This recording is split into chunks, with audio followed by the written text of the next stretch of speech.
Hello, everyone, and welcome to episode 203 of the Canadian Football Countdown, a proud member of the Canadian Football Podcast Network. We're back here with another one of our off-season roundtables. We've got a couple big topics from the past 2 weeks around the CFL. We'll also get into another edition, the second edition of our Top 5 Countdown series, the most contested segment in the show. We'll get into that.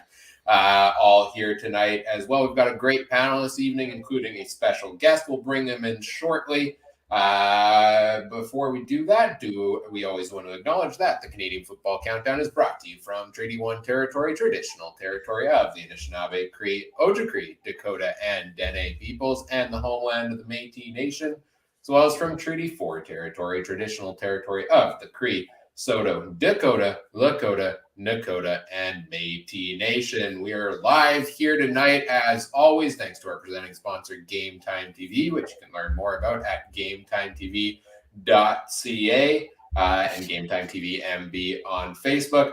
Let's bring in the panel for this evening. We'll introduce the regulars first and then save our special guest here for last. With a special guest of his own in the building with the great Trey Colback is here with us tonight. Trey, how are you doing tonight? Oh, I'm doing good. Yeah, you see more pictures of Dad over there? Yeah, sorry. It's spring break, so it's past bedtime. He wanted to stay up and see what actually goes on when Dad says he has his football podcast. So there you go. This is Jack. Say hi, Jackson. Hi, Jackson. Well, happy to have you both here this evening. Always excited to get family members joining the show. Joining us here, as always, as well, is the great Adam Stewart. Adam, how are you tonight? Well, I guess celebrating still a little bit, but glad senior hockey is over and now it's time for the big time. It's CFL time again. So, yeah, really looking forward to talking some CFL here tonight. Yes, the premier Saskatchewan senior hockey team of the Canadian Football Countdown, the Theodore Buffaloes, bringing home the championship this weekend. Congrats, Adam. We were with you every step of the way. We're your number one fans. It's clear. That's half of what this podcast is now. I was saying to the guys the other day, I have randomly learned more about horse racing and senior hockey in Saskatchewan in the last year than I ever imagined I would in my life. So appreciate you guys. Appreciate you. And joining us here this evening, we do have a special guest in the building. He runs a great channel over on YouTube covering all things CFL called Hussey's Huddle. Jason is here with us this evening. Jason, how are you tonight? I'm doing great, guys. Ready to talk some CFL, and thanks for having me. Yeah, very happy to have you join us here. Always fun to have a guest in the building. Wearing your Ticats black and yellow, noted Ticats fan, right? Yeah. Big year this year, hosting the Grey Cup at home. Big offseason for your Ticats. We'll get into some of those offseason roster moves, I'm sure, here yet as well. But give us your, quick 5-minute or 2-minute take on how active the Ticats have been this offseason.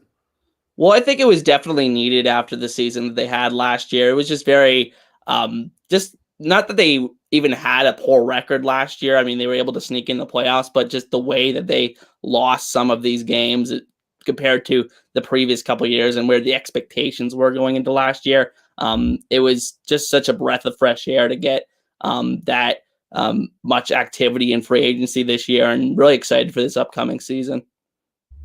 Right on. Ahead on today's show, we'll talk a little bit about the CFL Combine that just wrapped up here a bit ago. Supposedly, the CFL has plans to coordinate with the LFA over in Mexico for perhaps a CFL 2.0 initiative. We've got a couple of quarterbacks taking a pay cut to play down south that we'll touch on here as well. And then in our top 5 countdown, we're covering the top off-season roster moves. And I have a feeling a couple Ticats moves might end up in that list there. Just taking a look back at last week's countdown, we counted down the top 5 quarterbacks currently in the CFL. And it may have been the most controversial thing we've ever done in the history of the podcast. Everybody had some opinions about that. It was great to see. We did put the poll out on Twitter. Mike wins man of the people from last episode. He led the poll with the most votes. Most people agreed with his top 5 quarterbacks. Trey, you finished second despite people claiming you lost all of your credibility, but you also gained a friend in Chad Kelly, so congrats to you, sir.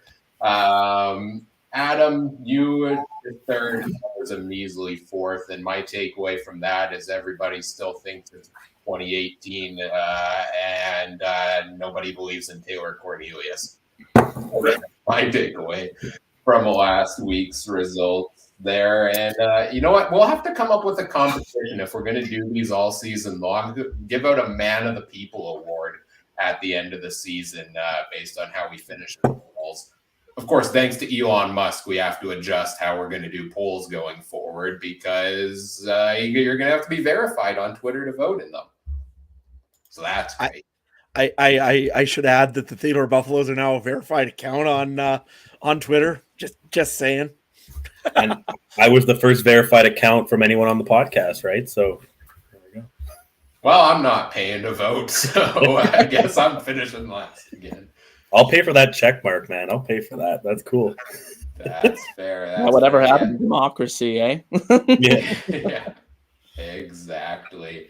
Do you have any takes, Jason, on top 5 quarterbacks in the CFL? I'm not sure if you saw our lists from last week. A couple of them were a bit out there. What do you think? Who do you have in your top 5 if you had to rattle them off?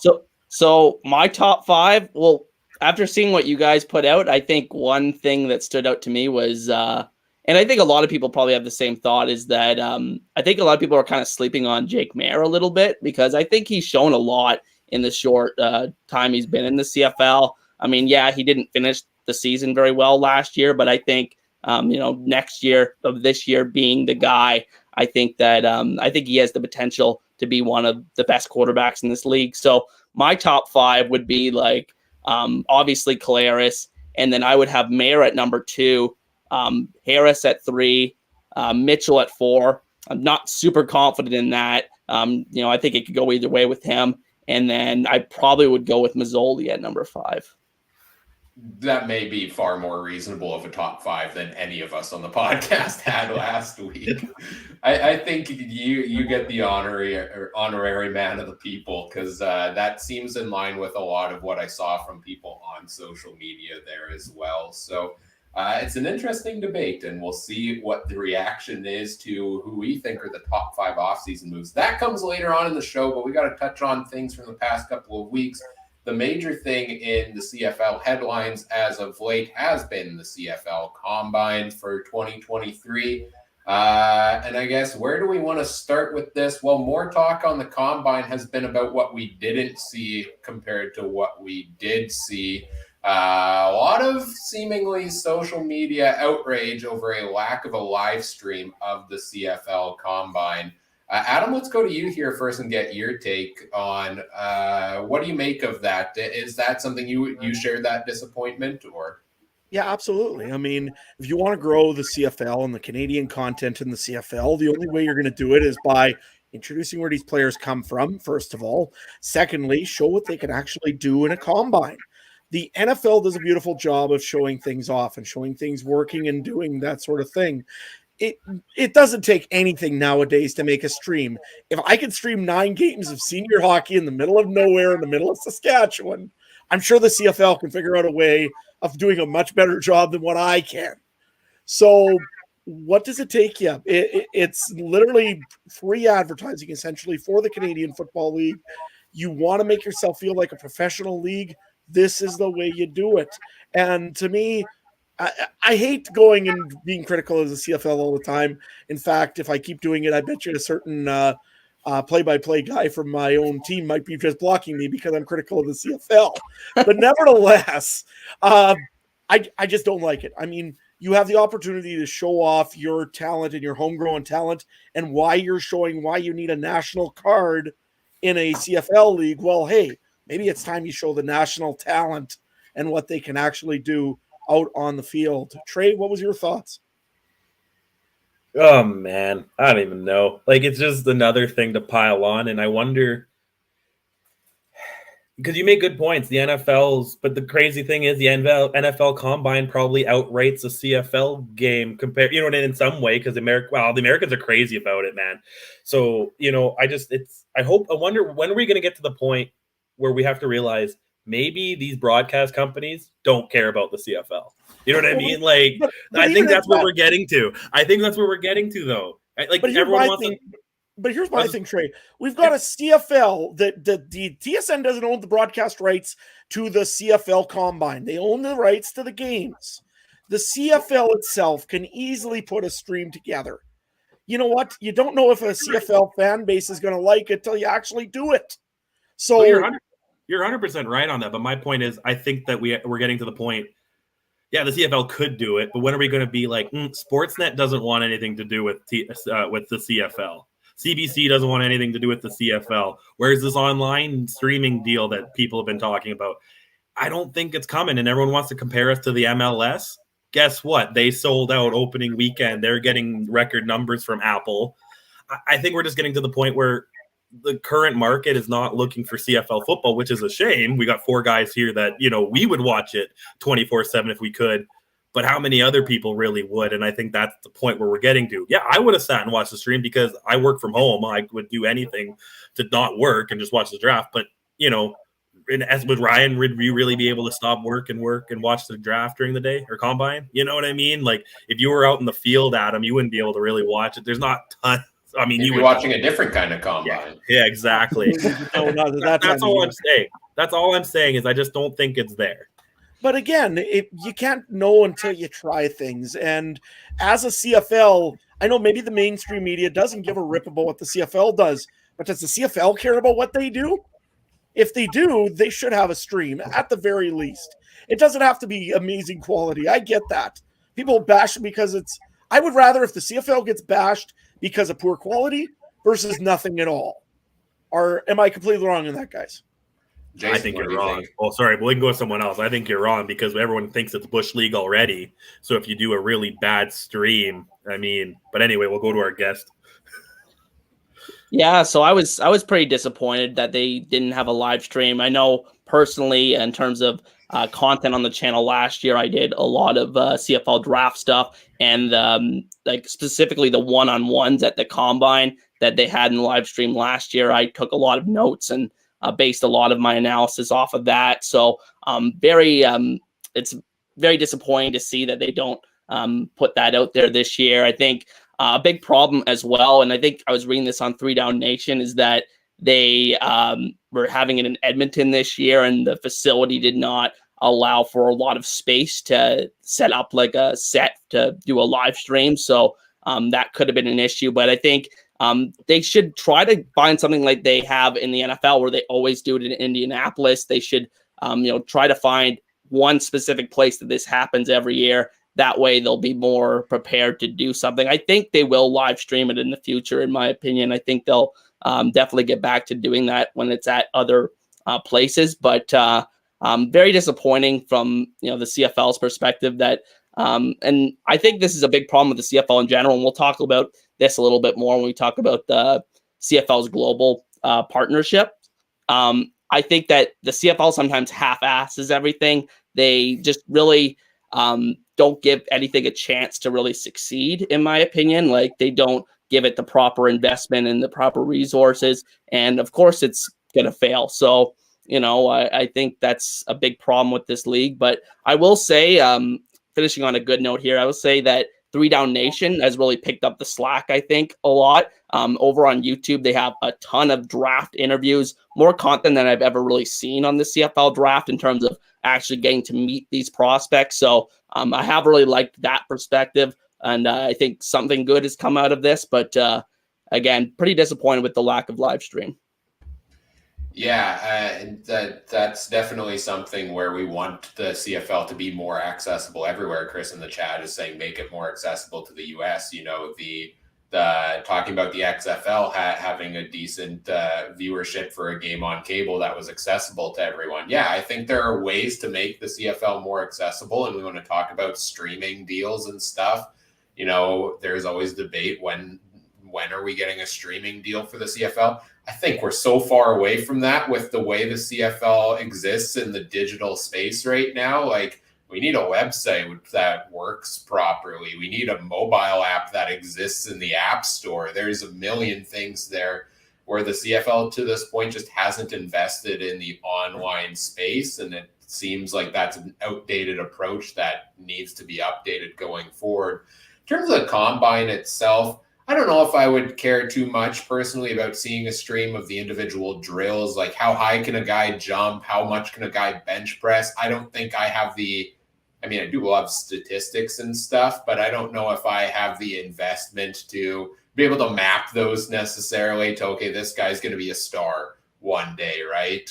But something new they did do with the combine this year is they added 3 days of practice into it. It was a 5-day combine where they had their usual set of drills and stuff, and they had 3 days of practice where they pitted the players into teams against each other, and you got to see some on-field experience for that, which I think that's a great idea. I really like that idea because you can only tell so much from drills. And there are a lot of times in sports where we see a disappointment at the draft, right? Of a guy we're hyping up based on what we've seen from him before. And this is now 3 days of pressure. You put them through, I was reading an article, I think it was 3 Down Nation there as well. On the CFL website, an article by Chris O'Leary talking about this format that basically, guys like Chris Jones were saying, yeah, you see a guy have a bad day, but then you see him have a good day all of a sudden, or you see a guy have a good day, then you see him suddenly have a bad day. So I like the new format to add the practice in. Jason, what do you think? No, I completely agree about making it more about, less about like the underwear Olympics with all the drills and stuff. You still do that, and obviously you want to hit certain benchmarks for that. But I think ultimately we want to see these guys and what they can actually do on the field, right? So, like I said, I really like the one-on-ones at the combine and the increased practice time, like you said. Yeah, I agree. I look at it and I say nobody's ever won the Grey Cup over doing the X amount of bench presses. It's just the way it happens. And you know what? The extra practice, you can see how a guy works on a field, how he works with others on a field. They even had a padded practice. I know that there's a few guys that said, well, what in the world, that could get somebody hurt? You know what? You got to see it. I know that when they took away the padded practices there for a while, the tackling was terrible in the league because nobody could practice with pads on. And I'm glad that they're doing things like that for the rookies and for the young guys coming into the league, because you want to see what they're able to do against other players is similar to them. So if they have a bad combine in pads, but they could bench press 40, I don't care about the bench press. I care about what he did in pads. Trey? Yeah, I guess it's the best way you can, like, it's kind of like the NCAA's bowl season, right? They kind of use that for extra games against other players. You can't do, unless we start having U Sports bowls, which would actually be kind of cool. You want more playing time for these guys, right? And they haven't played since October if their teams didn't make the playoffs, right? So I like it, and it gets them more warmed up to do the special drills and the fancy underwear Olympics, you called it. So yeah, I don't mind it. It'd been cool to see though, too, right? But yeah, that's actually a good point. I would like to see a U Sports bowl. That would be nice to see all the best of the best players all together in one thing, right? Capital One Bowl every year in Regina, man. Just whatever. I would love if we could get to a point, though, with the draft. Like, Jason, I know you said you did a lot of draft content last year. I found for a lot of the stuff for the draft going into it was, and I think a lot of people are the same way, where we know nothing about these guys. Whereas you look at the NHL, the NFL draft, you're talking about the first overall pick a year in advance. You're talking about guys, teams tanking to get these guys, even though apparently Gary Bettman doesn't think that's a thing that's actually happening. And stuff like that, right? But I guess, yeah, even if I personally may not be interested in those individual drills, if that leads to us getting more coverage and more content that leads to, the draft becoming a big event, that's what I would love to see. I want to see free agency become a bigger event than it already is. I want to see the draft become a bigger event. That's what let the trade deadline go wild. Let's just have these big events that bring in the viewers, right?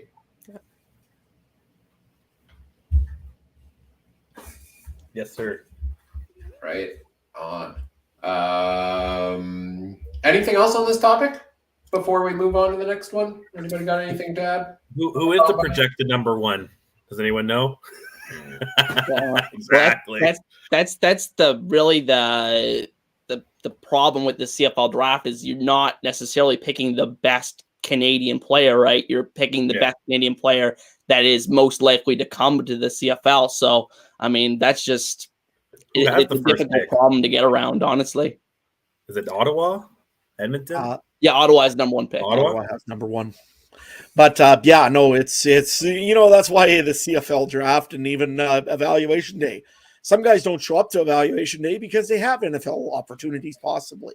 So how do you all of a sudden go and say, well, the best Canadian combine guy that could be the number one pick is not here because, he might have an NFL shot. It sounds weird, doesn't it? Yeah. But in another way, all of us want to see it because we all want to know kind of on our own opinion. I mean, what we have right now, all I've got for figuring out who the top 10 is the day when our 3 Down Nation essentially goes and says, these are our projected top 10 picks. And I go on to YouTube and start looking up film. That's all I've got to go with. So, I really hope they show the combine eventually. And that's more than most people would do, right? Most people read the headline, maybe read the article, right? Wait for the names to pop up on social media and then celebrate when they join the team. Crazy. Right. Saskatchewan, man, we'd be crazy. For many reasons, Adam. Well, we've discussed a lot about the upcoming Canadian talent and the events around that. Let's talk a little bit about the global talent with the CFL 2.0 initiative that the CFL started a couple of years ago. COVID kind of threw a little bit of a wrench into that plan, I think, but we have seen some global players make an impact. And now we have talk that Randy Ambrosie and the CFL want to collaborate with the LFA in Mexico on upcoming events, whether it's, there was talk of practices maybe in Mexico preseason, maybe a preseason game, an exhibition game, more games there in the future. What do we all think of this situation? That's much has been made in the past about the CFL 2.0 global initiative. This is, I think, the closest we're getting to actually seeing the impact of CFL putting things on in other countries. Jason, what do you think about the potential of this deal? So my biggest thing with anything related to this whole global initiative that the CFL's got going on is that I don't think they're really giving it, like I was saying about the CFL draft, they're not giving it the proper things it needs to succeed. I think if you're going to see any kind of growth in this global program, you need to have notable international players making an impact on CFL rosters. And no disrespect to guys like Theodric Hansen and others that have, shown through so far in the global program, but just there haven't been many guys that have made an impact. And I think the next step in this, honestly, if they actually want to see some kind of impact and from this, is to actually have that as part of the ratio and have global players have counted as a starter on their team. So I think that's a big problem because you have like 1 or 2 roster spots reserved for global players, but you just don't see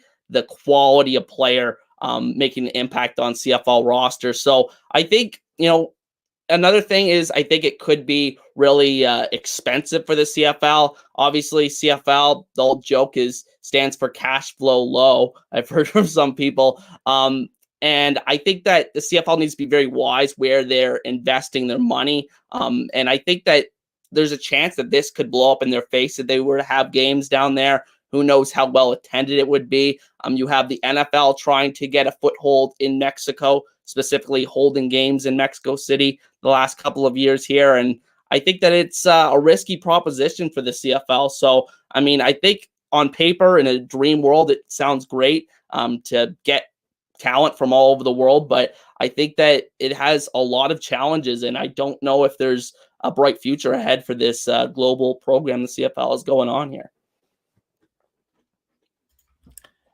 Yeah, no, I'm the same way. I mean, you look at what the CFL has done in the last little bit with this whole CFL 2.0. Does this count as CFL 3.0? Because 2.0, I really never heard much of other than a couple of guys. I think one came from Japan and what that I know of that was on the BC Lions kicking roster. And besides a lot of kickers and one defensive end, Theatric Hansen, I haven't really heard of anybody else from these global teams. Like I say, this partnership with the LFA. I mean, we've heard of partnerships before with the CFL. Just ask the Rock. I think we had one of those that was starting up at one time. It never went anywhere. Uh, you're right about this whole the CFL doesn't give the stuff that it needs to succeed, Jason. It doesn't. And to me, worry about growing yourself internally first. You just blew an opportunity with the combine with your own local talent in Canada. Why would you be worrying about what's going on in the LFA when you can't even do proper things in your own country? So I get it. I agree 100% with you. It hasn't looked good so far on this. And again, maybe there's something more that I'm not seeing here, but yeah, I don't like this idea of them traveling for practices and all in Mexico. I mean, it's pretty nice in the summer in Canada, unless they're doing it in the winter for a getaway. Otherwise, I just don't see how this works. Trey. Yeah, I'm glad you mentioned the XFL because I was gonna say wasn't everyone up in arms when we were in collaboration with the Rock and XFL, but for some reason the Mexican league's okay. I don't know. I'm the same way. Like I think we should focus on the Schooners or whatever 10th team before we start going too far. I do admit though, like the NFL could easily add anywhere from 4 to 8 teams, and I could see one being in Mexico. And I could see some Europe teams, and I could see St. Louis, I think, deserves one back. They could easily add 8 teams if the owner at $1 billion a pop or whatever, $2 billion expansion, right? So that's the only reason why I could see the CFL doing this by being like, okay, we know some Mexico City team might be coming in the future. So let's try to get the 3-down game in there. So when the 4-down comes in, we can Baltimore Stallions it a little bit, maybe. I don't know. But other than that, I think, got to get the 10th team going.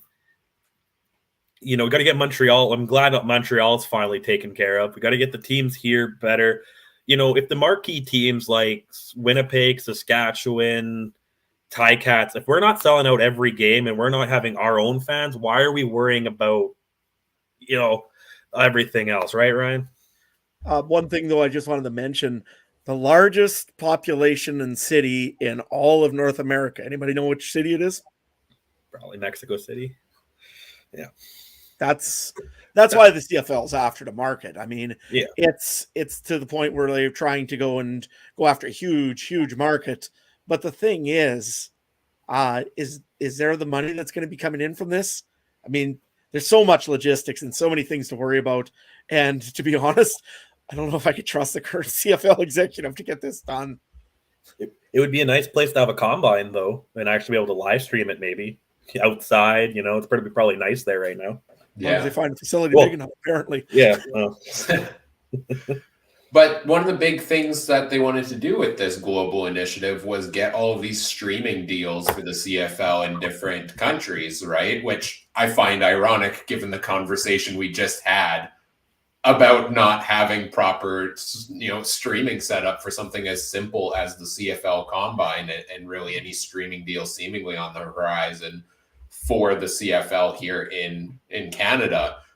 So yeah, I'm on the same page where, I appreciate the grand plans and I see what they're trying to do with this, but I'm not seeing the return value of these plans yet. And I'm hoping we get somewhere. Randy Ambrosie's got this ambition for this CFL 2.0. He's got grand plans for it. And if it comes to fruition and it works out, then kudos to him for the job well done, right? But I think there are a number of issues still here with the game, with the content in Canada that fans are much more focused on wanting to see the CFL resolve than, have them focus on expanding to the global outreach.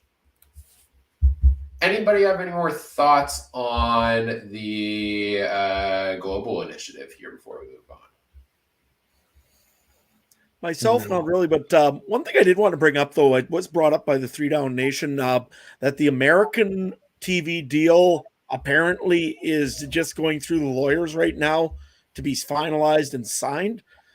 So very interested to hear what that has to involve. Jason, you got any ideas on that American deal or what you'd like to see in it?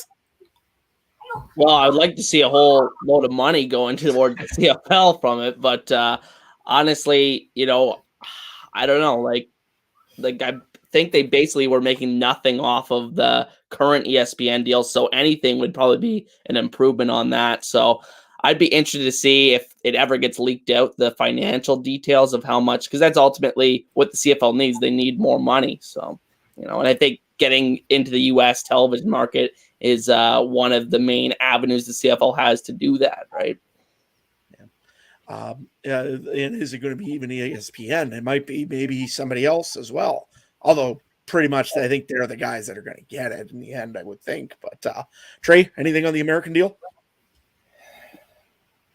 Just actually happen. Don't be more like I'm just kind of man, I don't even know. My faith, my lack of faith is disturbing in the CFL right now. It just man, you have to understand, my harness racing is probably the only thing more worse than the CFL. So my two biggest passions in my life just disappoint me on a constant basis. So I got to keep remembering that, something good has to come eventually, right? But I don't know. You're right. It has to be ESPN, ABC, you would think, because every other one's tied up with USFL or XFL, and you don't know what they might have for exclusivity deals. I don't think we're getting an Apple deal like MLS, so I don't know. What about Amazon Prime? I mean, look what they paid for Thursday nights in the NFL last year. Do you think they got their money's worth for that? They're making Al Michaels do CFL games now. Oh, that's so brutal, man. And then every time they have to show Bezos on the camera with talking to Goodell every Thursday, it's like gay. Oh yeah. I felt bad for Al Michaels last year. That's he would for years this guy's doing the most marquee game every week, but then he's the shitty excuse my language, bad Thursday night game.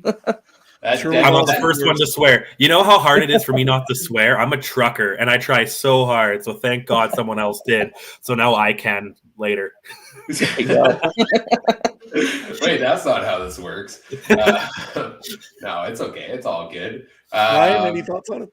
Yeah, that Denver-Seattle game last year on Thursday night was the worst football game, I think. Well, that's not true. I've seen some CFL games in garbage weeks when, games didn't mean anything anymore, where backups played that may have been lower down in that regard. I did see a tweet this week on similar to this topic from, I believe, somebody who works for Genius Sports, showing that they were in the CFL on TSN offices working on the video experience for CFL games on TSN. That is the first time I have seen anything from Genius Sports since they were announced as this partner that was going to overhaul the entire, CFL, I guess, on-screen presence there. So maybe there's something in the works there that we'll see come to fruition when, they hit the field this season. But it's like, can we promote this better? If that is the case, I'll be excited, but I'll also be kind of disappointed if, you made us think you weren't doing anything for a year or two, and then surprise, here we go, new experience. Provide people updates along the way is my thoughts on that. Adam, Jason, any thoughts on the Genius Sports potentially coming into play this year?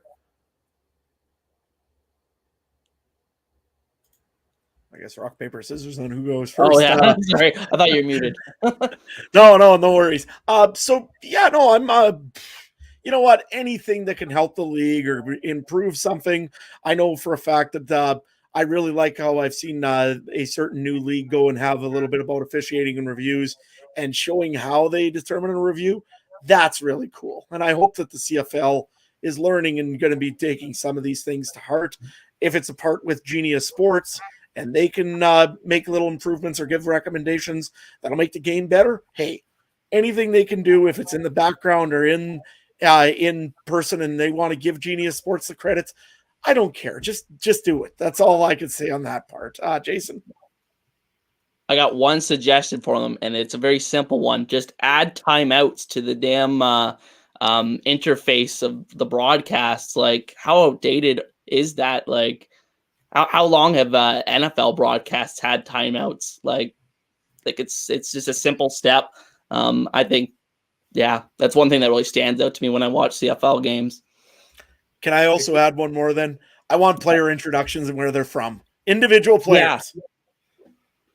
Come on. Like the CKRM podcast or the radio broadcast in Regina can do them. I'm pretty sure the CFL can do them on TSN. Yeah, I agree. I was going to say about the timeouts. I agree. It should be on there, but is it just how insignificant they are to the Canadian game? Like, is that really what it comes down to? Because it's not like the NFL where you know timeout, it's a big deal, and the whole game rides on it, right? So that's probably their thought process behind it. But you're right; they should be there. But that's Yeah, the biggest impact timeouts seem to have a lot of times is when a team tries to challenge and forgets they have a timeout, right? Or don't have a timeout, and it impacts things there. Richard in our YouTube chat here wants to know if we have any reactions to the Hall of Fame inductees this year. Solomon Elimimian, John Bowman, Josh Bourque, Lloyd Fairbanks, and Larry Crawford named the five. I believe that's five that I just rattled off. Yes, it is. Inductees into the Hall of Fame this year. Jason, any thoughts on those? Yeah, just a great group of players. Like Solomon Elimimian's probably like the best defensive player I've seen in my time watching the CFL. At least the most dominant season I've ever seen, that MOP season. Just incredible career from him, and he's continuing to be a part of the CFL as part of the union in his post-playing career. And the two Alouettes guys that get in, Bourque and Bowman, like those Alouettes teams were just so synonymous with the CFL, in my opinion, like when I was growing up. And just, it's, very worthy induction to the Hall of Fame is all I got to say. Yeah, I agree. And Schultz got in, right? I think I saw at the bottom there. Yeah, he's in the media wing. So. Yeah, congrats. Yeah, Elimimian, I was actually, because he's still the president of the PA, right? I was like thinking he was almost still playing, but when I saw that I keep seeing him in the news. I'm like, all right, he's not playing anymore. But yeah, no, it's good to see these guys get in. And Bowman, I remember that's a name you kind of recognize. And of course, Schultz, everyone loves Schultz, right? Well, on the topic, RIP Bud Grant. I don't think we've had an episode since his passing too. And some of my girlfriend was like, "Who's that?" And I was like, "That's the statue outside the stadium." And whatever. Yeah, no, I'm the same way. I mean, John Bowman still keeps me up at night every time he used to play the Saskatchewan Roughriders. He used to absolutely dominate them. We won't talk about 209 though. Anyways, yeah, no, there's such a worthy induction of great guys in there. Larry Smith, I mean, he was the commissioner of the CFL forever. I mean, also just a generally great guy as well to be in that Hall of Fame crew. And of course, you said it earlier, Trey, Chris Schultz. I mean, man, that guy there was just something else on CFL and TSN. I mean, it hit between him and Matt Dunnigan and Jock Climby, as much as sometimes I didn't like Climby because he used to go and remind us Saskatchewan fans what he thought of us. Or even, like I say, Dave Randorf. I mean, all those guys in that crew. I remember, I'll tell you a quick little story about Chris Schultz, the guy, because in 2010, the first game of the season was the Alouettes and the Rough Riders, and I got to go to the game in Saskatchewan. That was that 56-50 shootout that happened. It was an overtime win, and Schultz was talking to fans just right beside the TSN tent. And I walk by and he says, "Hey, what's the score going to be?" He was trying to ask and see what the score was going to be from everybody. And I said to him, "Riders are going to come back. They're going to win it in overtime." He says, "Geez, that's a weird prediction, but okay." Sure enough, Riders came back. They won it in overtime. So I'm walking by the tent on the way back to the vehicle. And he says to me, "Hey, you were the guy that predicted the overtime win." I was like, Yeah. He's like, you come on over. Okay. So I was going and visiting with Schultz and managed to get my picture at the sitting at the TSN panel desk. And it was just awesome. And the guy just absolutely adored fans and adored football. And yeah, it's kind of it was sad how things happened with Chris, but yeah, he was definitely a guy worthy of being in the Hall of Fame, that for sure, and especially in the media wing. That's a great story. I love that story. You told that to us, I think, earlier this week in our group chat. And love Schultz, one of the best personalities there was on TSN there for sure. In terms of the rest of the nominees there, I mean, for me, it's exciting to see guys like Solomon Elimimian and John Bowman in there. As a guy who became I've been a CFL fan probably in the last decade and a half, and I don't honestly have a lot of knowledge of the history earlier on in the CFL. So most of the time when you see these nominees, it's, okay, guys, I know people have told me were really good, but did I know why they were really good necessarily myself? No, I didn't watch them play. So I think it's cool to see a guy like Elimimian that we watched dominate for so many years in BC over there at the linebacker position, or John Bowman, for many years there as well. I think it's cool to start seeing some of those guys joining in the Hall of Fame here. Ryan, when you start knowing the players going into the Hall of Fame, it means you're getting old. I know. Thanks for reminding me, Trey. No, man, just wait, man. And as the oldest guy on the podcast, thanks, Trey. Anytime.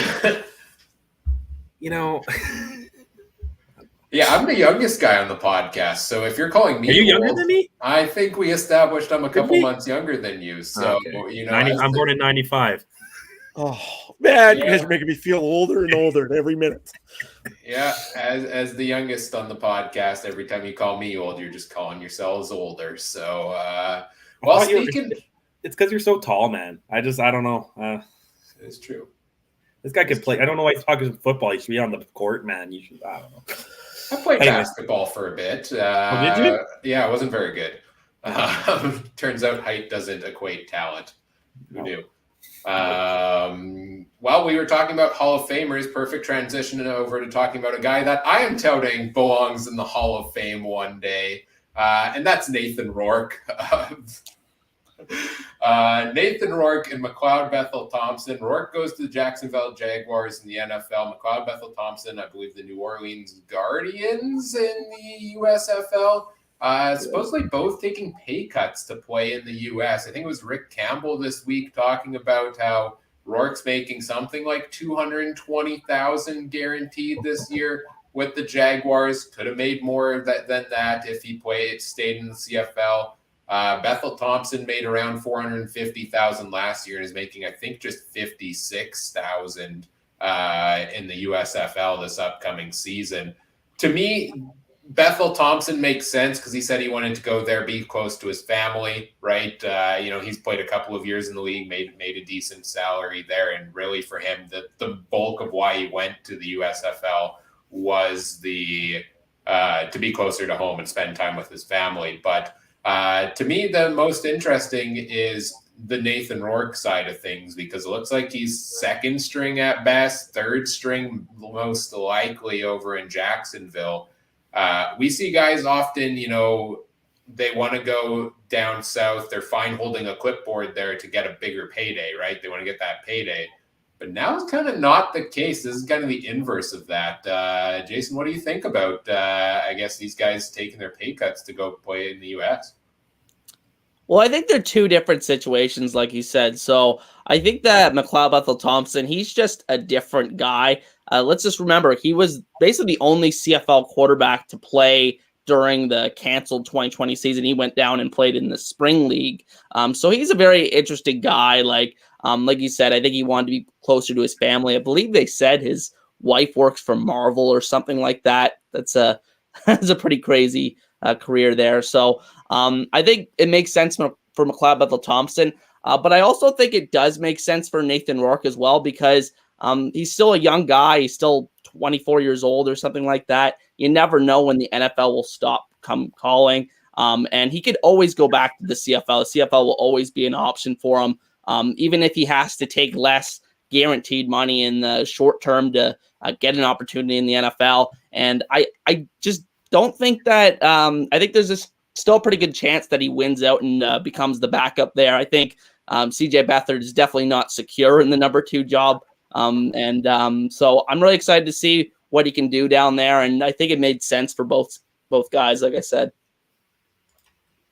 No, I agree. And you look at why both of them are doing it. I mean, you're right. It's personal reasons for McLeod Bethel-Thompson. Wants to be closer to home. He's not making any more in the CFL, or he's not going to make anywhere near what he would in the CFL. It's, I think, $53,000, I think, US versus $400 plus probably in Canada. I mean, I know Canadian dollars to US dollars, but it ain't that much difference. So, you know what? Good on him. He wants to do something. It's personal reasons. He wants to be closer to his family. Hey, family's everything. Go do what you got to do. I get that.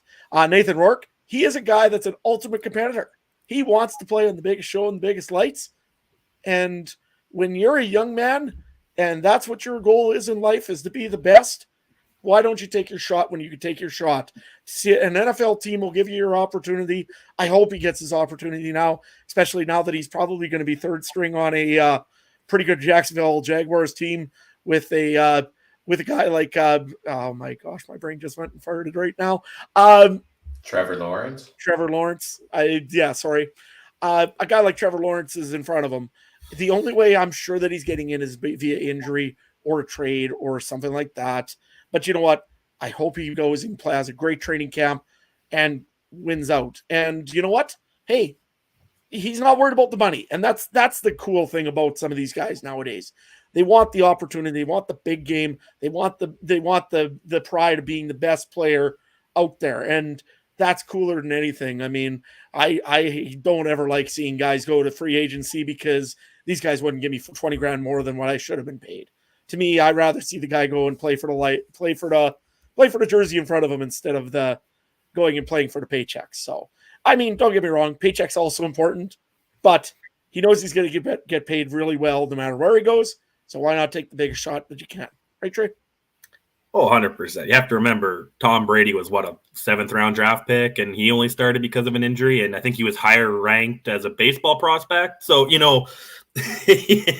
so I think you take your shot. And, as we saw in the Nathan Rourke farewell speech, the CFL was an unforeseen obstacle or detour or something.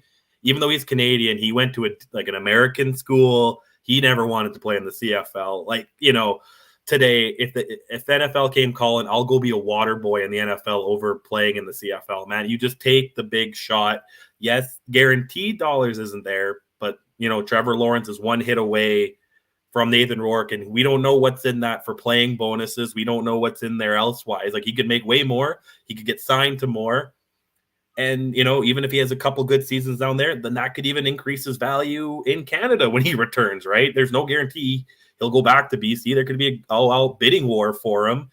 And he might, and Ambrosie might have to put a freaking cap thing on him to be like, hey, whoever wants to pay him $5 million, whatever, I don't care anymore, to get him back here. So you got to take your shot. And yeah, and I think he'll be number 2. Bethard's, I think I had him on my fantasy team one year. I don't know why.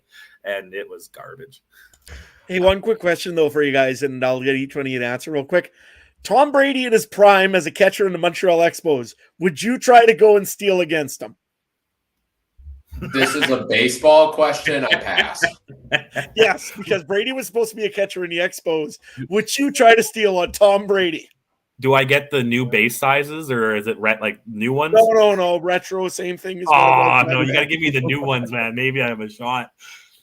Pitch clock? No. Just would you try to steal on Tom Brady? It could be a pass ball, and I'm not going. I'm planted on first, man. It could be one of those really old diamonds that the ball just rolls for 20 feet to the backstop. I'm not going. Jason? I'm with Ryan. I'm not a baseball guy either, so I think this is not my area of expertise.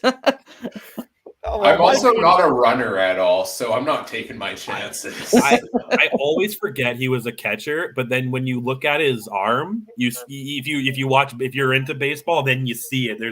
That's why Mahomes was a baseball player, Wilson was a baseball player. There's a couple other ones of them. Michael I thought Jordan they're all. was a baseball player. I don't care if he I also was played with Bugs Bunny, so let's just not too worry about Jordan there. But I don't care if I was Willie Mays. I don't think I would try to run and try to get Tom Brady on a rundown. I think Mahomes. Could you imagine hitting a ball off of Mahomes? Because I think he was a pitcher.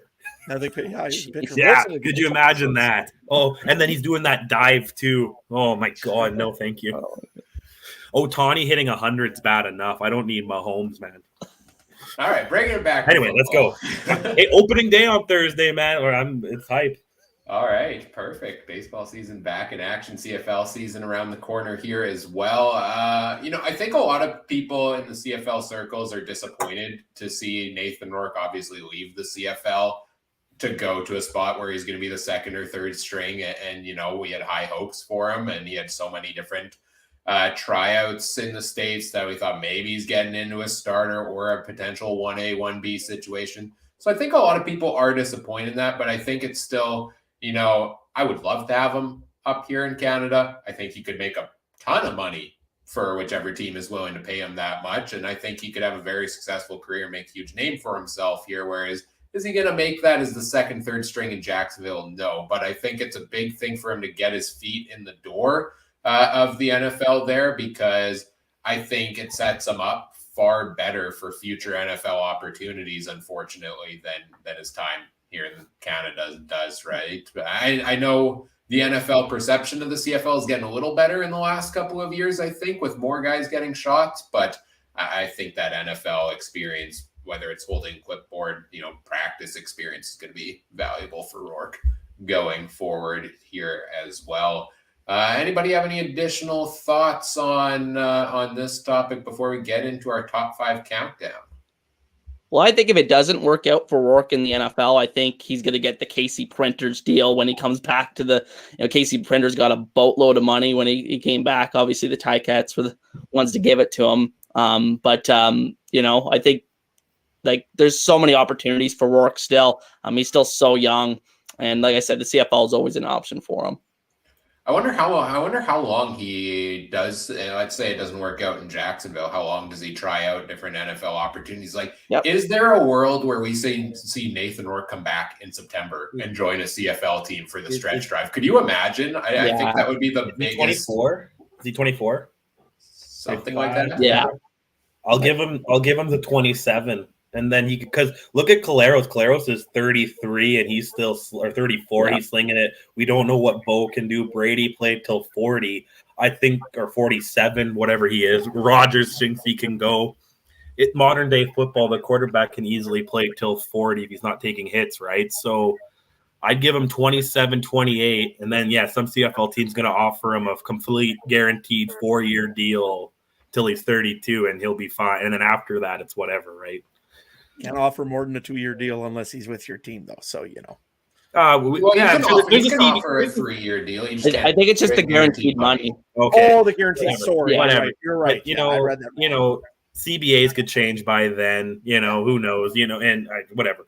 Offer him a 10-year deal. It's Nathan Rourke. I think they can make an exemption for that to make sure he doesn't go back to the NFL and he can end up in Ryan's Hall of Fame, right? Oh yeah. Well, in that case, I hope somebody offers him the Casey Printers deal. And Jason, how did the Casey Printers turn out in Hamilton? Not so well.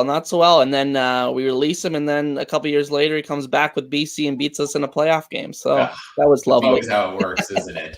Yeah, that's right. The Riders could offer Strevy that deal, right, Adam? You just had to go there, didn't you? Just had to dig it in. Do you think Strevy really wants to play with Rodgers? I think he'd rather go to Regina than play with Rodgers, man.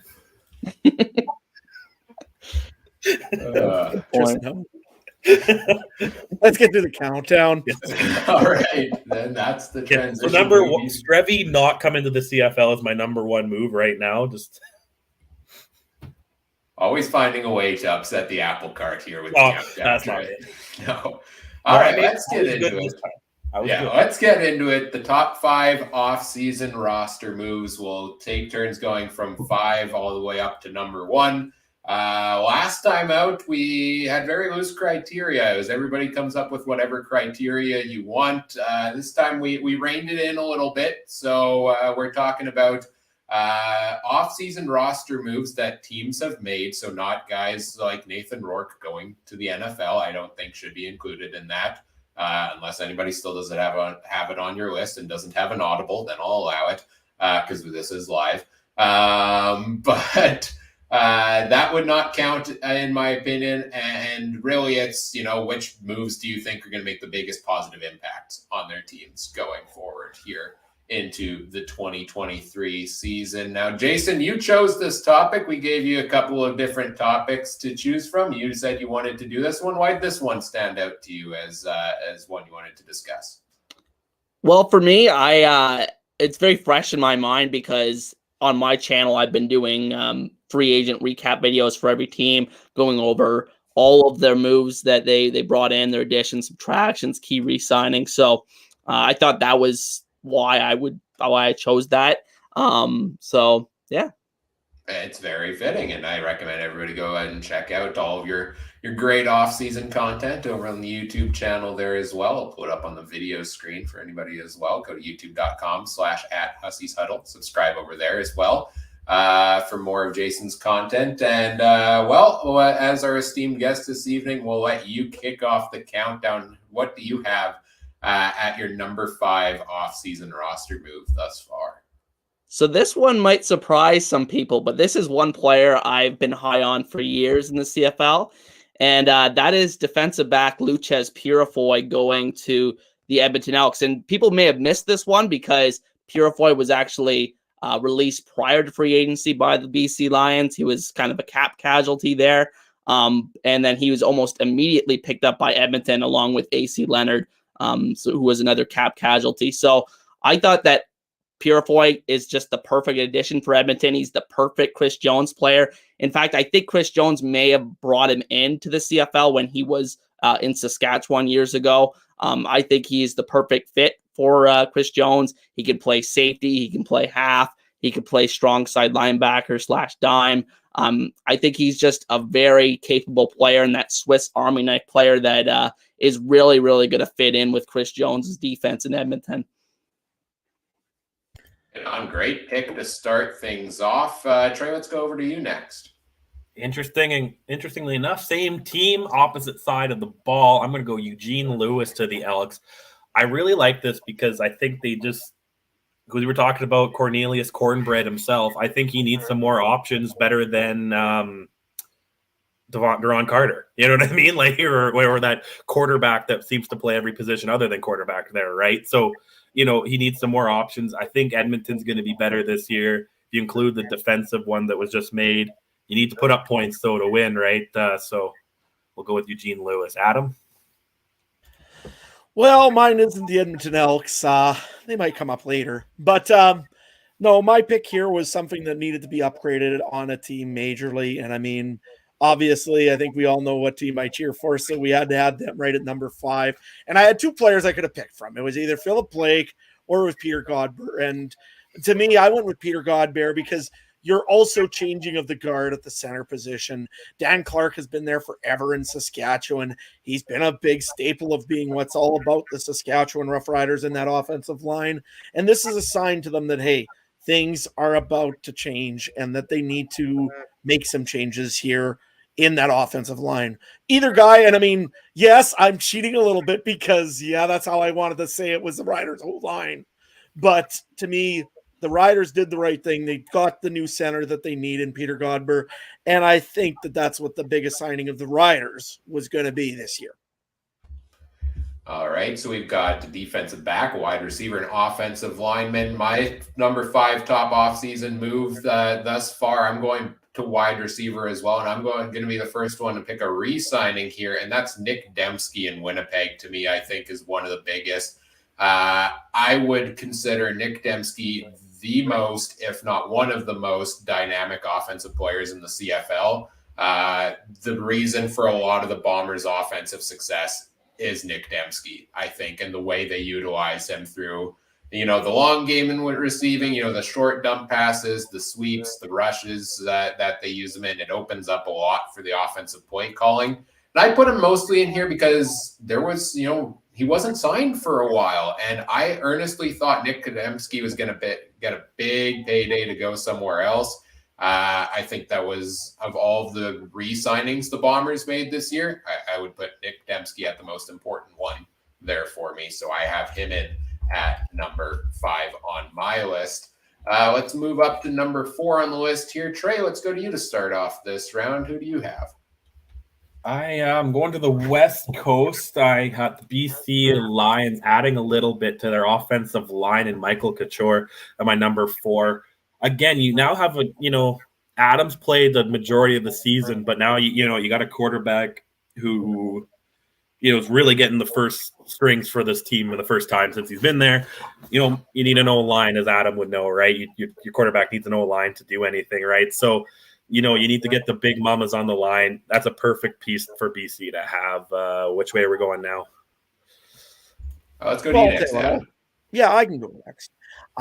This is where I added the Edmonton Elks. And, last year they had a pretty good team. And, I mean, you look at what they've done in their offense this year. I really like most of their picks.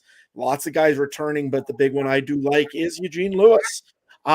He adds an extra piece to that puzzle after losing Kenny Lawler to Winnipeg.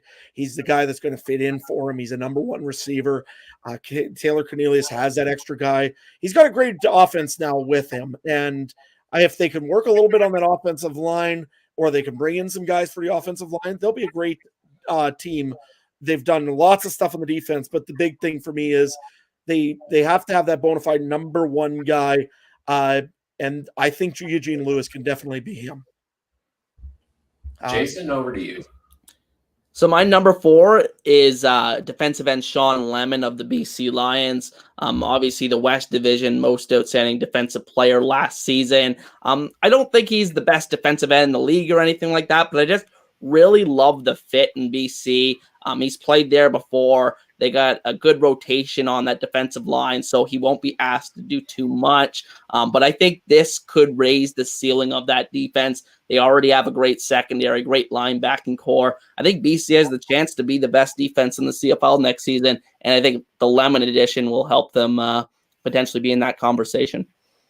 Yeah, Sean Lemon, this is his 3rd, 4th time going to BC. I mean, he's taking the Kevin Glenn bingo card and trying to do the blackout on the bingo card, right? Fill every space, I guess, double. He's trying to win twice, it seems.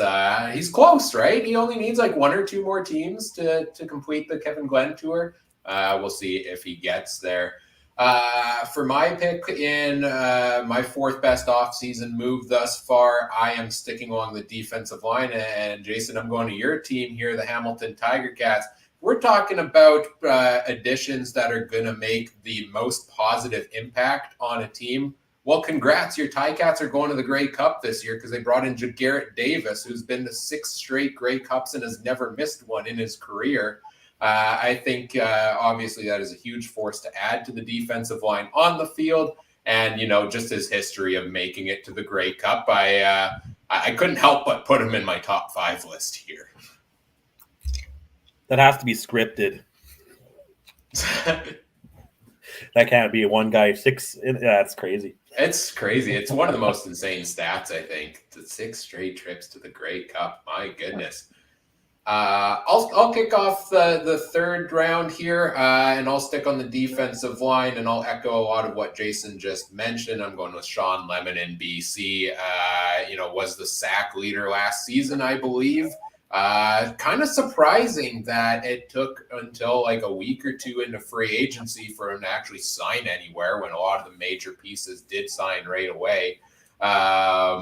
I think he is one of the most integral pieces. I also think it's a huge upgrade for the BC Lions defensive line. And, we just got news that Steven Richardson won't be playing again this year, unfortunately.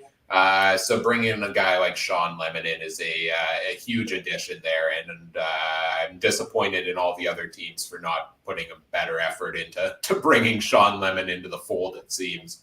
Adam, let's go to you here. Yeah, I wanted to just throw one in here because I was thinking of him earlier. I don't know if he's going to make it or not. There's a certain guy from Winnipeg as a receiver that I think is pretty good. But the guy that I've got for number 3 actually played receiver at first and then got transferred over by a certain Chris Jones to a defensive lineman and was signed as a free agent as well. That would be AC Leonard of Edmonton Elks. I got to get used to saying that. The guy is an absolute beast. He's a motor. He can play hard. He was injured a lot last year. Had an arm injury of some sort and just couldn't quite kind of shake it off. And I think this year here, especially being released after having a big contract, I think that he's going to be wanting to come back and absolutely dominate again for the Edmonton Elks. And again, he's got the guy that's converted him over to defensive line to help him out. So I think it's a great fit for Edmonton. I think they made a big pickup there. And it's AC Leonard for me. Jason? Oh, I completely agree. He was very close to making my list. But at number 3 for me, I'm going with a guy that you guys have mentioned a couple times here, and that's Eugene Lewis of the Edmonton Elks. I think the important thing to note here with Edmonton is, yes, they're paying Eugene Lewis a lot of money. I think he's going to be the highest paid non-quarterback in the CFL this season. I think it was like $320K. But the key thing to remember here is they're not really paying their quarterbacks that much money. I think Cornelius is, I don't think it's more than $200K, and then Trey Ford's on the rookie deal. So I think you got to spend the money somewhere to elevate these quarterbacks that haven't quite made it in the CFL as, solid, solidified starters. So I think this gives the Edmonton offense a chance to succeed next season and really raise the floor. Maybe you get that big breakout from Ford or Cornelius this year. Really excited to see Eugene Lewis with Edmonton.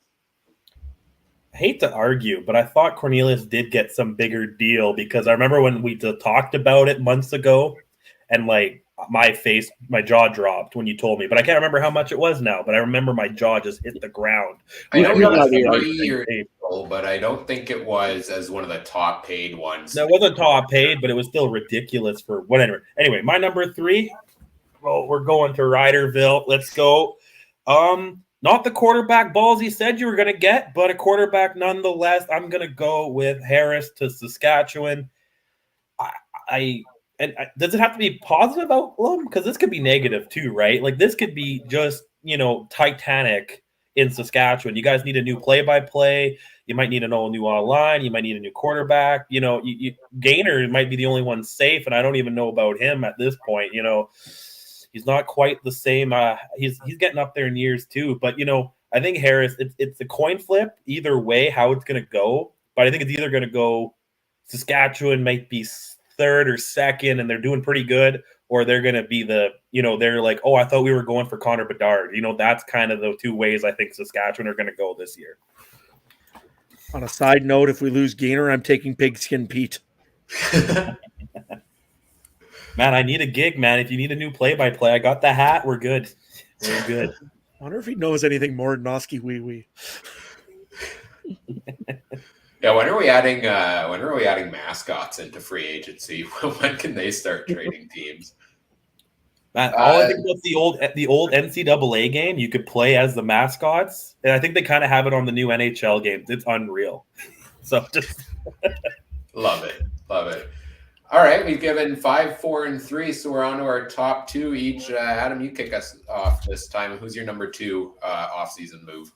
Well, yeah, my number 2 off-season move is going to seem like a little bit of a surprise because, well, it probably is. But in the CFL, the biggest piece that I always see is Canadian offensive linemen. They're extremely valuable. And to me, the best Canadian offensive lineman was signed very early in the offseason here. It's Drew Desjardins of the Ottawa Redblacks. Here's my thing. You needed more protection for Jeremiah Mazzoli last year. You didn't have much of a run game. This guy will give you both of those in a heartbeat as long as you've got the pieces around him. And I think Ottawa does have some very good pieces around him to help him out. He's going to make a lot of difference. You're going to find for Jeremiah Mazzoli to get the next guy open, especially now that they've got guys like Shaq Evans as their receivers. So to me, I really, really love that move. I kind of was jealous of it because I wanted Saskatchewan to sign him so bad. Didn't happen, but good on Ottawa. Desjardins, I think, is going to be a big pickup for that Red Black team. I got to say, I didn't have him on my list. I completely forgot about him because I was looking at the February 14th and onwards, and like you said, he was signed earlier. Now I wish I would have added him to my list. So great pick there, Adam. Was he with the Pats in the NFL? Was it the Pats? Yeah. Yeah, Yeah, you tried okay. to Yeah, he's got the Belichick with him. That's a big pickup. Yeah, I agree. I forgot him too. and former Winnipeg Blue Bomber. Don't forget that. Yeah, for sure. Trey, who do you have at number 2? Well, I'm going to Oski Wee Wee Land. Speaking of them, Mr. buys a house in Regina somehow, but then goes to Hamilton. I'm going to go with Slow Mo Bo. Again, I think this could be either. This is like 2 and 3 could be interchangeable. This could either be way good and Hamilton is winning the Grey Cup at home, or Bo's going to have Tommy John surgery by preseason week 2. You know what I mean? Like his arm's going to be done. It's either or, and I think that could be. Well, I get you got some good backups, but you kind of did pay a pretty penny to Bo. You kind of have to go with him. I guess if he's hurt, I don't know about his salary cap if you IR him. But anyway, regardless, you got to go with Bo. I don't know. With Chad Kelly in Toronto, I know he's my number 1. You never know what's happening in Montreal and Ottawa. Bo could be the best quarterback in the East right now, and it's his to win or lose. Jason, who do you have at number 2?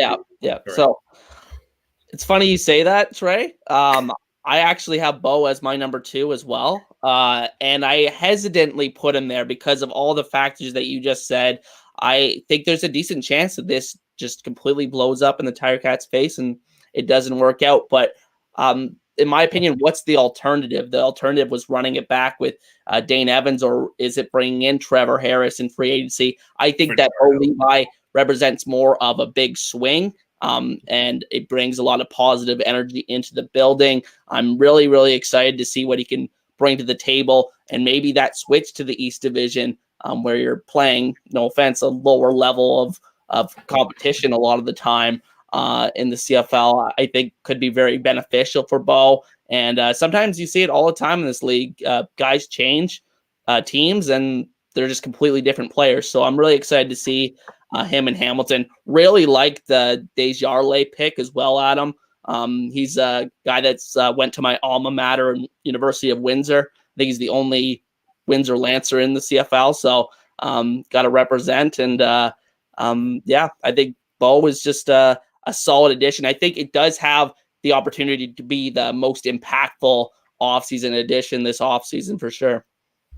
Adam's winning pick of the draft here so far with the Drew Desjardins pick. A lot of praise, but Bo Levi Mitchell going top 2 here in a couple of slots for my round 2 pick. I'm going to close off the book here on Eugene Lewis and make it 4 across the board. Interestingly, we all have him at a different spot in our top 5, but we all do have him in the top 5.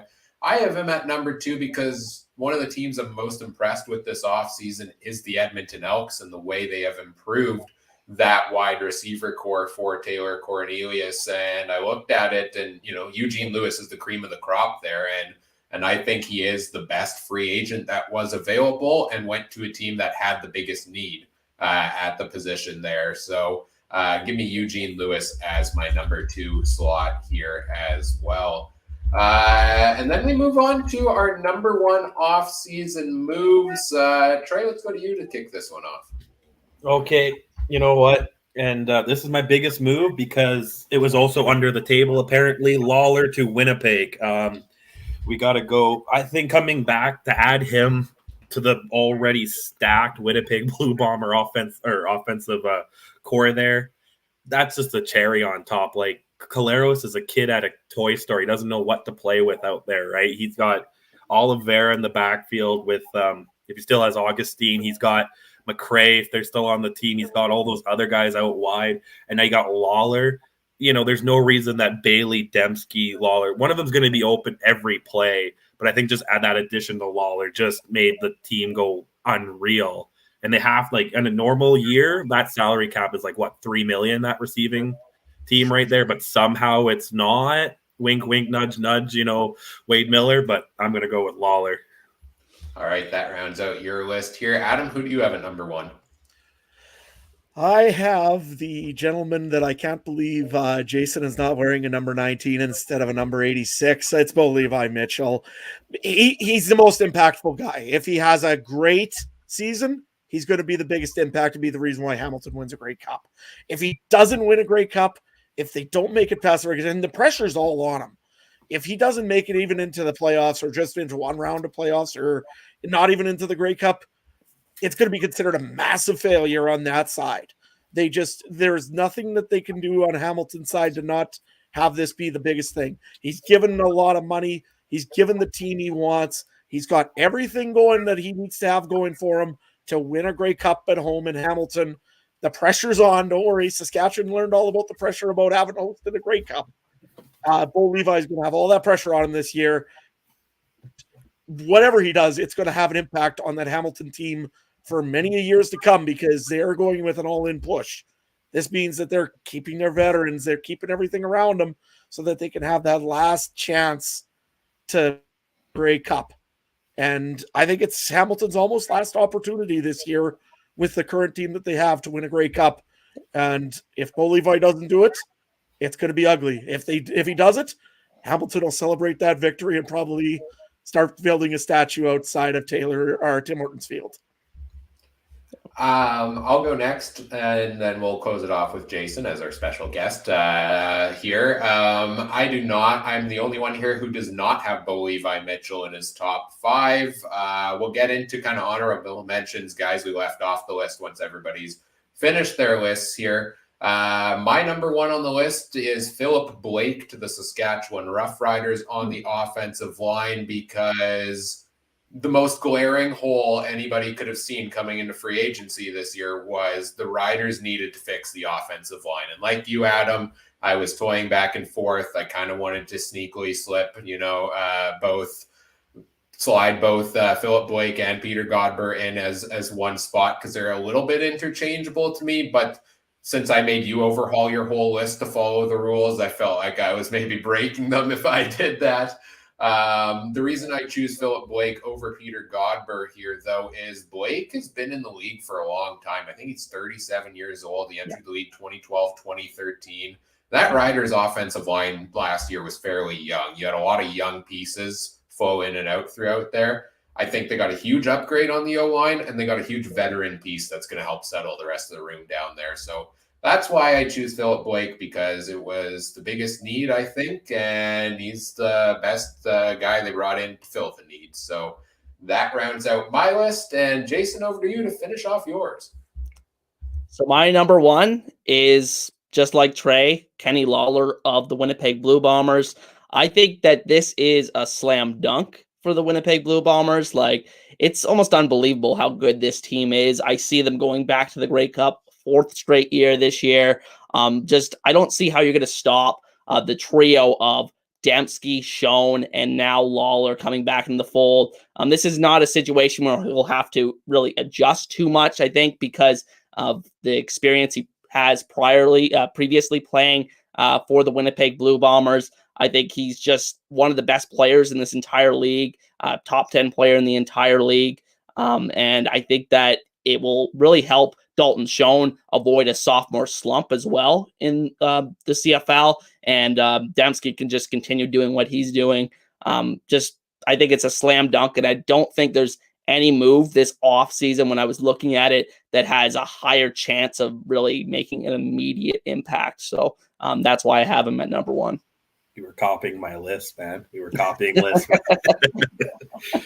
I was getting worried the other guys didn't have them, and I was like, what am I thinking? And so it's nice that the reason, I did think about Kenny Lawler, the major reason I left him off my list is because I don't think this is a position the Bombers needed to spend that much on to get a big piece, given the depth they already had there, right? I thought they could spend elsewhere where, you don't bring Lawler in, you still have Schoen, you still have Dembski, you still have Rashid Bailey, etc. You make a great point, though, Jason, on preventing a sophomore slump from Dalton Schoen, and maybe this helps with that. But certainly a great addition. I'm just not sure it makes as key of an impact as some of the other guys I had on my list. It was my reasoning for leaving them off. So that does it for our top 5 lists. We'll recap them and see if anybody has any additional thoughts on guys they didn't have in their top 5. Jason, you had Luchas Purifoy, Sean Lemon, Eugene Lewis, Bo Levi Mitchell, and then Kenny Lawler as your most impactful offseason move. Anybody not quite make your list that you want to touch on? Well, I think I really struggled with because when I looked at this, I'm like, what positions have the most opportunity to make a big impact on teams winning football games? And I think the pass rushers are one that I really struggled with. I ended up going with Lemon. I knew I had to have one in my top 5. I went with Lemon, but I was very close to having a guy like Jagarrett Davis, a guy like Folaren or Romalotti that goes to the Argonauts as well. I liked a lot of the additions that the Argos made as well. So, I think those are the guys that were closest for me. Obviously, Trevor Harris, I think, has a good opportunity to be the most impactful signing for this offseason. But at the end of the day, I have some concerns about him. And I said this in a video last year. I think he's just more like an East Division quarterback. I think he plays better when he's in the East Division. I know the sample size is not huge. He was only in Edmonton for a couple of years, but you saw that he immediately rebounded when he went back to the East last season. So, I'm excited to see how it turns out in Saskatchewan, but that's why I didn't have Harris in my top 5.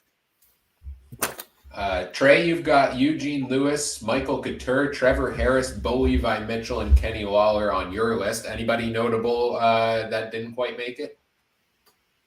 No, I'm just going to say my number one before you put the rules in. My number one before the rules were in was new ownership in Montreal. I think that's going to trump everything if we were having no rules. But if I have to stick to the rules, yeah, you guys, no one pays me enough to give me honorable mentions, man. You don't even pay me for the top 5. So That's fair. Adam, you've got Peter Godber, Eugene Lewis, AC Leonard, Drew Desjardins, and Bo Levi Mitchell on your list. What about you? Any honorable mentions? Well, the honorable mentions I had was, again, Philip Blake was a big one for me because I think he's going to have just as much of an impact in Saskatchewan as probably Peter Godber in the first year.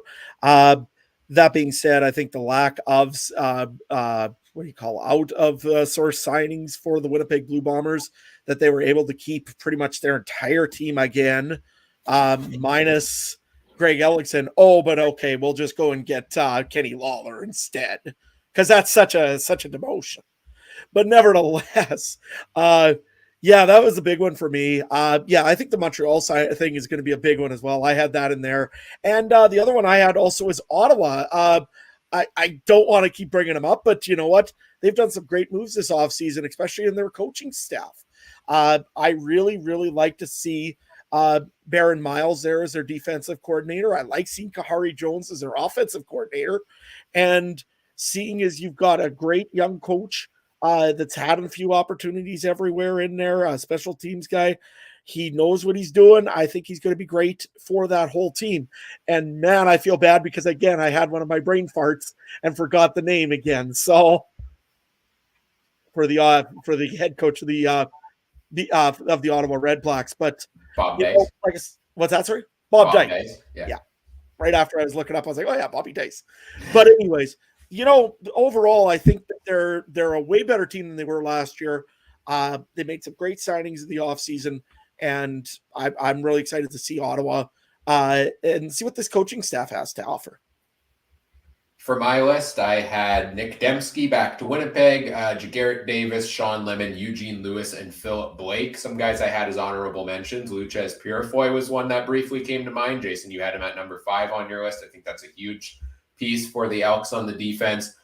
In Hamilton, James Butler. I think James Butler is one of the most key additions because it's a huge upgrade at the running back position. The reason I didn't put him in my list, though, is Tommy Condell has to use them properly, right? I don't think it, and that's half of the impact. And I'm not sure he will, so that's why I drop him a little bit lower on the list. Kyron Moore also over in Edmonton because I think he can make a big impact at wide receiver, and I think he can make an impact in the return game. It's been so long since the Edmonton franchise has had a very successful return game. Christian Salisbury seemed like he was actually had a promising start to last year. Obviously, the tragic events, rest in peace to him. So they're looking for somebody new to do it this year. Kyron Moore's got experience in the past. If he can help rejuvenate the return game for them and also contribute at wide receiver, I think he could make a major impact here. I just wonder if he's the odd man out at wide receiver then, right? Because they're bringing in Stephen Dunbar, Eugene Lewis, Dylan Mitchell's still there. You've got, Manny Arsenault, and you're going to need a Canadian in the list most likely there too. So maybe it's just return duties for the most parts. That dropping right outside the list. Also, my hot take of this top offseason moves, I didn't have a single quarterback in my list because I don't think any team got better at the quarterback position than they were last year. I think we just cycled around a bunch of quarterbacks that are roughly the same level, and maybe they make an impact, but maybe they don't. I don't know if I consider any of these teams strongly getting better at the quarterback position. I don't know. Is that a hot take? No. It's kind of like what I talked about a few weeks ago. Like what the CFL is lacking is we don't have that NFL problem where you got 20 guys you could all, or not 20, but you got at least 10 you can all argue for, right? But we got Caleros, and that's in Bo, and then that's what else, and even Bo's argue, but like who's your Mahomes right now? Who's your Allen? Who's your Burrow? We don't have that, right? So right. You're just gonna be recycling guys around. Yeah, I agree. I think that's why I do have Jake Mayer at number 2 on my quarterback rankings, because I do think he has the best opportunity to grow from what we've seen so far from him in the CFL. But like I said, I think a lot of these guys are very close to each other. I think it really can make or break either way, depending on the situations that they're in. Well, we'll have the poll up on social media shortly after the episode gets posted there as well. So make sure you go vote in our poll. Let us know whose list you agree with most. And of course, you can let us know also what your top 5 list would be. These top 5 countdowns, I love them. They lead to a great discussion, but they make my brain hurt. It's so hard to nail things down to a top 5. But this is going to be a mainstay on the podcast going forward, I think. So also send us your suggestions for what you want us to cover in these going forward. And of course, as we get into, I think we're ready to pretty much wrap things up here on the podcast for this evening. So you can check us out on social media. You can find the podcast on Twitter at CF Countdown Pod, on Facebook, facebook.com/CF Countdown Pod there as well, to give us your input on all of that stuff. Anybody have any other additional thoughts for this evening before we start wrapping it up, or are we ready to do so? I still think that Canadian billionaire should move the Washington football team to Canada, whatever, if that goes through. But other than that, that's a topic for another day. Yeah, we could get into a whole discussion on that one, I'm sure. They took the Expos, so we'll take your football team, right? Right, yeah. That's how that works. That's a good one. Yeah, it's a trade-off. Well, Jason, let's start with you here then as we wrap things up. It's been such a joy to have you here on the podcast, and I think all of us would agree. Open invite to come back in the future anytime you want. What do you all have going on these days? Where can people find all of your content and you on social media? So mostly my content is on YouTube at Hussey's Huddle. Got a bunch of weekly CFL content going on over there. Going to be, and this is, I haven't even announced this on my own channel yet. So that's a little bit of breaking news. I'm going to be doing a top 50 players list countdown this year.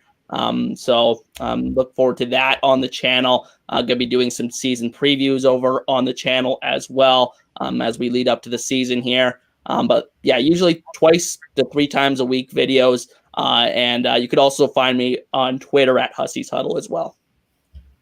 Geez, a top 50. I had enough of a hard time slotting in a top 5. I don't think I could do a top 50. I mean, I'm excited to see it and look forward to all of your off-season content and throughout the season there as well. If you want to follow me on Twitter, I'm there at CooperTrooper42. I really don't tweet much, but hey, if you're looking to increase the number of accounts you follow that may randomly show up in your For You page one day, then go ahead and follow me. Hope you find some value in that. You can find Mike on Twitter at Mike Garrell. He's been away for a couple episodes. We're hoping to have Mike back in the near future as well. Also, make sure you check out the new Twitter account for Game Time TV, our presenting sponsor. They now have a Twitter account at Game Time TV MB. That's Mike's media company there, so go check that out. Trey, where can people find you on social media, and what do you got going on these days? If you want to read from the hottest journalist in harness racing, that Trey at Harness Link. My new series, that Trey's 2 cents, man, people have been loving it, and it's great because I just get to complain about things and people say, wow, great, and it's great. So, but other than that, I'm not really on Twitter too much. Last couple weeks of school, boys, and then it's all over, and I'm just going to be a deadbeat at home, working from home completely. So it'll be great. Adam, man, what are you going to do now when that hockey season's done, man? And where can people find you doing nothing? Yeah, doing nothing. We'll go with that. It's middle of calving season here, so I've got those to deal with all the time right now. So brace yourselves on what do you call Facebook or over on Twitter. Probably you're going to see some calf photos coming up pretty soon. At Adam Stewart 1. And hey, we still got our hockey wind up to do yet, so you'll get some pictures from that.